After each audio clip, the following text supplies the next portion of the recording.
ఇదే కేసీఆర్, హరీష్ రావు, కేటీఆర్ ఏం చేసిండ్రు? శ్రీకాంతాచారి చనిపోయిన రోజు గుర్తుంచుకొని మురళీ ముదిరాజ్ అనే తమ్ముడు ఆత్మహత్య చేసుకుంటే పరామర్శకు పోతే మా మీద కేసులు పెట్టి జైల్లో పెట్టిన చరిత్ర మీది.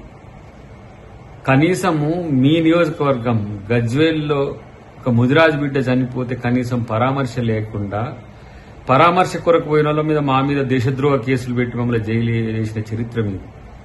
మీరు ఎలా నిజంగా కూడా క్యాంపస్కి వస్తే మీది ఏందో, మీ జాతకం ఏందో తెలుస్తుంది. ఉద్యమాలు చేసిన గడ్డే కాదు, ఎన్నో త్యాగాలకు మిమ్మల్నే కాదు నిజాంను సైతం వ్యతిరేకించిన, బ్రిటిష్ను సైతం వ్యతిరేకించిన ప్రాంతం అది. కాబట్టి మీలాంటి దొరల రాజ్యాన్ని వాళ్ళేం కోరుకోలే. ఇలా ముఖ్యమంత్రి గారు అక్కడికి వచ్చిండ్రు అని అంటే ఎంత ప్రేమతో, స్టూడెంట్స్ అంటే ఎంత ప్రేమతో, మీరెన్నో అడ్డంకాలు సృష్టించచ్చు అని కూడా ఆయనకు తెలుసు సమాచారం. అయినప్పటికీ కూడా ఈరోజు విద్యార్థులంటే, ఇలా ఉస్మానియా యూనివర్సిటీ అంటే, యూనివర్సిటీస్ అంటే, విద్య అంటే అంత ప్రయారిటీ ఇవ్వాలని తెలంగాణ ప్రభుత్వం ఆలోచిస్తుంది. కాబట్టి ముఖ్యమంత్రిగా వారు మీలాంటి వాళ్ళు చేసే ఆగడాలను ఊహించి కూడా రావడం అనేది జరిగింది. చూసుకుందాం.